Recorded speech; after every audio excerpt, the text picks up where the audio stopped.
નિર્વાણ પ્રકરણ શ્રી કૃષ્ણ દ્વારા અર્જુન પ્રત્યે કર્મ અને જ્ઞાનના તત્વ રહસ્યનું પ્રતિપાદન.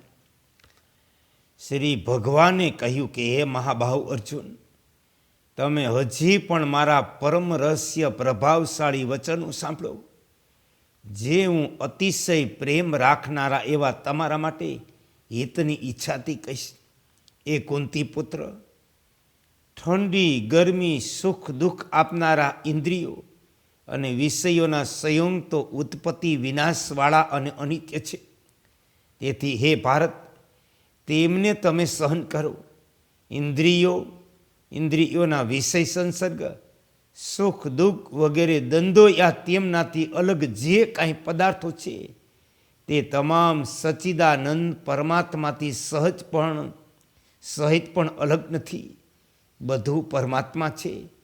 તેથી સુખ દુઃખ કેવું, આદિ અંતરહિત અવયવો રહિત પરમાત્મામાં પૂર્ણતા કે અપૂર્ણતા કઈ રીતે હોઈ શકે? તેથી જે પુરુષ સુખ દુઃખોમાં સમાન અને ધીર છે તે અમૃતમય બ્રહ્મપદને પ્રાપ્ત કરવા સમર્થ છે. વાસ્તવમાં સુખ દુઃખોનું અસ્તિત્વ લેશ પણ નથી.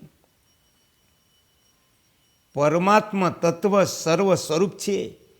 તેથી અનાત્મરૂપ સંસારની સત્તા કઈ રીતે સ્થિર કરાય? કેમ કે અસત વસ્તુની તો સત્તા છે નહીં અને સતનો અભાવ નથી. તેથી સુખ દુઃખ વગેરે છે જ નહીં. માત્ર એક સર્વવ્યાપી પરમાત્મા છે. એ અર્જુન, જો કે આત્મા દસ્ય પદાર્થોનો સાક્ષી રૂપે સાક્ષાત્કાર કરનાર ચેતન સ્વરૂપ છે, શરીરમાં રહે પણ છે, તો પણ તે સુખોથી ન હર્ષિત થાય, ન દુઃખોથી દુઃખી થાય. પરમાત્માથી અલગ શરીર કે સંસારના પદાર્થો કાંઈ નથી. ન સુખ દુઃખ ઇત્યાદિ છે, ન સુખ દુઃખ આદિ પણ છે. તેથી વાસ્તવમાં કોણ કોનો અનુભવ કરે? કેમ કે એક પરમાત્મા સિવાય બીજી વસ્તુ છે નહીં. એ ભારત, આ દુઃખ અજ્ઞાનથી ઉત્પન્ન થયેલી એક પ્રકારની ભ્રાંતિ છે. તેથી પદાર્થના યથાર્થ જ્ઞાનથી તે સંપૂર્ણ નષ્ટ થઈ જાય.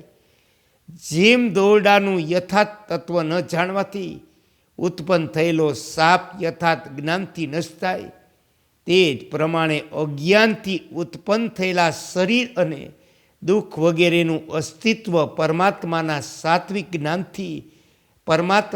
તાત્વિક જ્ઞાનથી નષ્ટ થાય. આ વિશ્વ નિત્ય અને પરિપૂર્ણ બ્રહ્મ છે. તે બ્રહ્મ ન તો નષ્ટ થાય ન ઉત્પન્ન થાય. આને ધ્રુવ સત્ય જાણો. આ યથાર્થ બોધ છે. એ અર્જુન, તમે માન મદ શોક ભય ઈચ્છા સુખ દુઃખ આ બધા અસદરૂપ જડ દેત પ્રપંચથી અલગ થઈ જાઓ. એકમાત્ર અદિતિ ચિન્મય સત સ્વરૂપ પરમાત્મામાં તદ્રુપ થઈ જાઓ. એ ભારત, સુખ દુઃખ લાભ હાનિ જય અને પરાજય રૂપી દ્વંદ્વોને જ્ઞાન દ્વારા દૂર કરી તમે શુદ્ધ બ્રહ્મરૂપ થઈ જાઓ. કેમ કે તમે બ્રહ્મરૂપ છો. એ અર્જુન, તમે જે કર્મ કરો, જે ખાઓ, જે હવન કરો, જે દાન આપો, ભવિષ્યમાં જે કાંઈ શાસ્ત્રવિદ અનુષ્ઠાન કરશો તે બધું પરમાત્મા છે. આ પ્રકારના જ્ઞાનમાં સ્થિર થઈ જાઓ. જે પુરુષ પોતાના અંતઃકરણમાં જે પદાર્થોનો સંકલ્પ કરે તે જ રૂપમાં બદલાય જાય, એમાં કોઈ શંકા નથી. તેથી હે અર્જુન, સત્ય સ્વરૂપ બ્રહ્મને પ્રાપ્ત કરવા માટે તમે સત્ય સ્વરૂપ બ્રહ્મ થઈ જાઓ. કેમ કે જે પુરુષ વિનાશશીલ ક્રિયારૂપી સંસારમાં અક્રિય સચ્ચિદાનંદ બ્રહ્મને સ્થિત જુએ અને અક્રિય સચ્ચિદાનંદ બ્રહ્મમાં વિનાશશીલ ક્રિયારૂપ સંસારને કલ્પિત જુએ, તે મનુષ્યોમાં જ્ઞાન વાંચે, તે સંપૂર્ણ કર્મો કરી ચૂકો એવું કહેવાય. તેથી હે અર્જુન, તમે કર્મોમાં વાસના અને કર્તાપણાના અભિમાનથી રહિત થઈ જાઓ. તમારી કર્મો ન કરવામાં આસક્તિ ન થાવ. તમે યોગમાં સ્થિત થઈ અનાસક્ત ભાવે શાસ્ત્રવિધ કર્તવ્ય કર્મોનું આચરણ કરો. મૂઢતા, અકર્મણ્યતા, કર્મોની આસક્તિના આશ્રયથી રહિત થઈ સર્વમાં સમભાવે સ્થિત રહો. જે પુરુષ સમસ્ત કર્મોમાં અને તેમના ફળમાં આસક્તિનો સંપૂર્ણ ત્યાગ કરી સંસારના આશ્રયથી રહિત થઈ ગયો, પરમાત્મામાં નિત્ય તે તૃપ્ત છે. તે કર્મોને સારી રીતે કરીને પણ વાસ્તવમાં કાંઈ કરતો નથી. પરમાત્માના યથાર્થ તાત્વિક જ્ઞાનનો આશ્રય લેનાર આસક્તિ રહિત મહાત્માના હૃદયમાં તમામ કર્મો કરવા છતાં ક્યાંય કર્તા ભાવનું અભિમાન હોતું નથી. કર્તૃત્વ અભિમાન ન રહેવાથી અભોક્તૃત્વ સિદ્ધ થાય અને ભોક્તૃત્વના અભાવથી સમતા અને એકતા સિદ્ધ થાય. તે સમતા અને એકતાથી અનંતતા સિદ્ધ થાય. તેનાથી અનંત નિત્ય વિજ્ઞાન આનંદન બ્રહ્મની પ્રાપ્તિ થાય.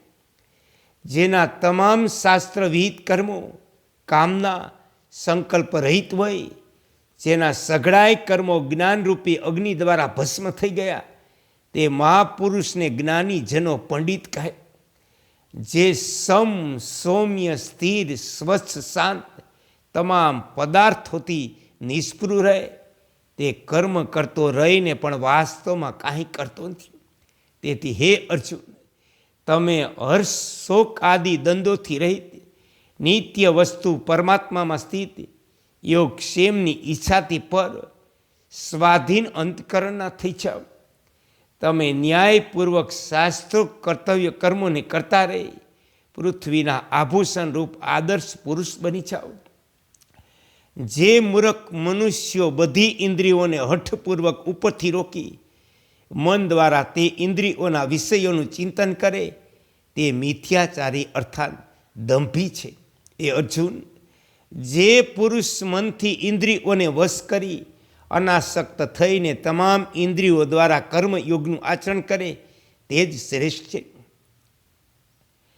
જેમ અનેક નદીઓના જળ બધી બાજુથી પરિપૂર્ણ અચલ પ્રતિષ્ઠાવાળા સમુદ્રને વિચલિત કર્યા વિના તેમાં સમાઈ જાય, તે જ પ્રમાણે બધાય ભોગો જે સ્થિત પ્રજ્ઞ પુરુષમાં કોઈ પણ પ્રકારનો ઉત્પન્ન કર્યા વિના સમાઈ જાય, તે જ પુરુષ પરમ શાંતિને પ્રાપ્ત થાય.